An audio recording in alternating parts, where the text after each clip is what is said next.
a good idea, I'm going to steal it. But I get credit. So the first topic is if you're buffing after you waxed your piece. I saw my friend Bernie using a soft shoe shine brush. Like I say, I'll steal any idea, but I give credit to Bernie for showing me this. You just buff your piece with this instead of a cloth. It does a really good job getting it in nooks and crannies. Excuse me. Now, I've had this brush since dirt was young, but they do sell ones at Walmart. They're a little smaller, but it works just the same. Just be sure you find the soft one. And it doesn't scratch. No, it's soft as can be. It polishes.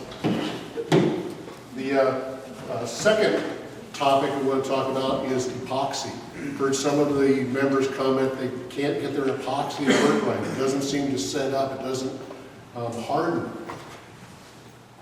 Probably the worst thing they've ever done for epoxy is make it in one syringe type of tube, where you're supposed to be able to push this down and get equal amounts, and that's the idea, 50-50 mixture of the hardener and the resin. The problem is this syringe doesn't go straight down. You'll end up getting a whole lot more. It rocks as it goes down. So they don't work very well at all. What works a lot better is epoxy in two complete tubes.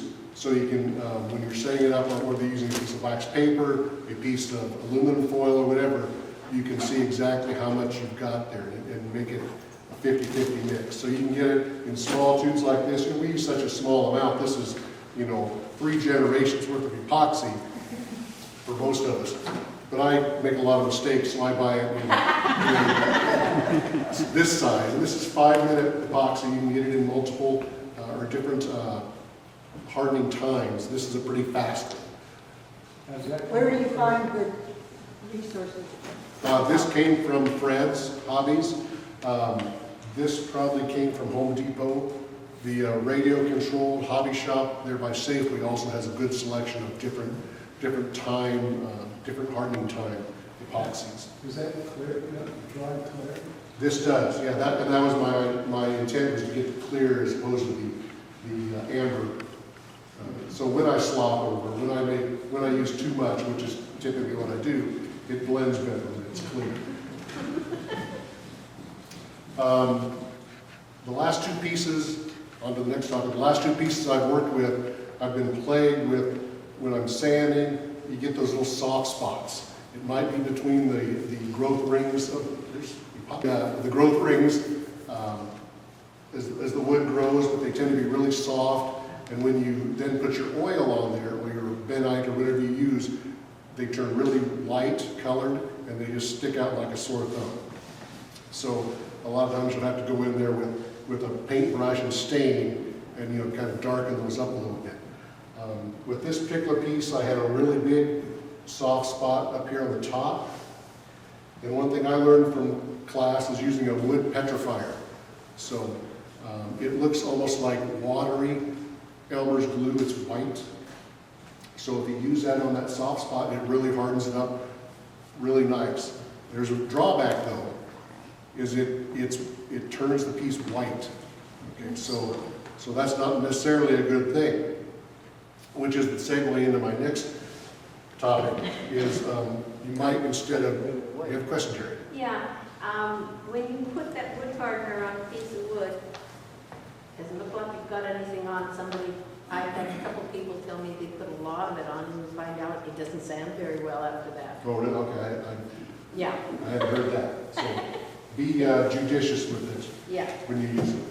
But like I say, it does turn white, and so what you might want to consider, instead of just taking a paintbrush and just touching up those light spots, is consider using stain on your entire piece.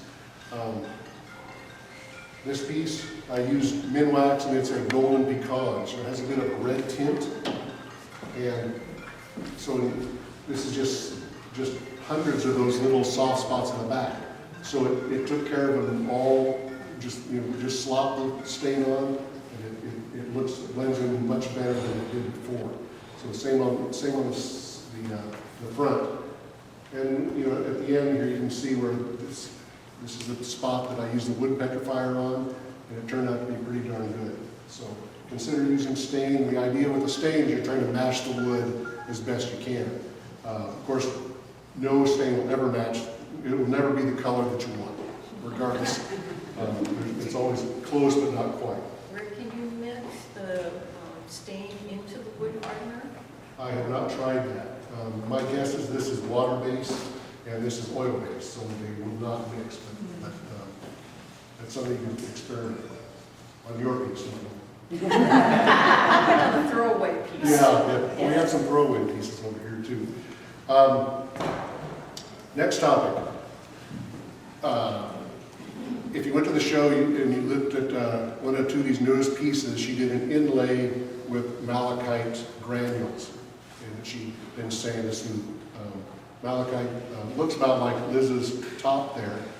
Multiple colors of green. It was absolutely gorgeous on the piece.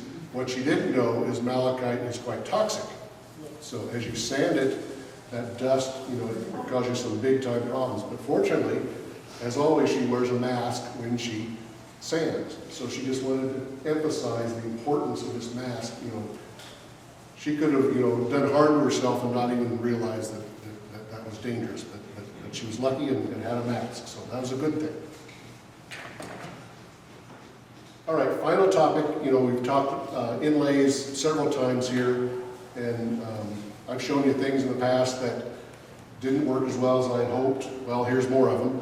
I found some metal powder. I was trying to get a real shiny inlay, so I found some metal powder online, and 5 different kinds: aluminum, copper, stainless steel, bronze, and brass.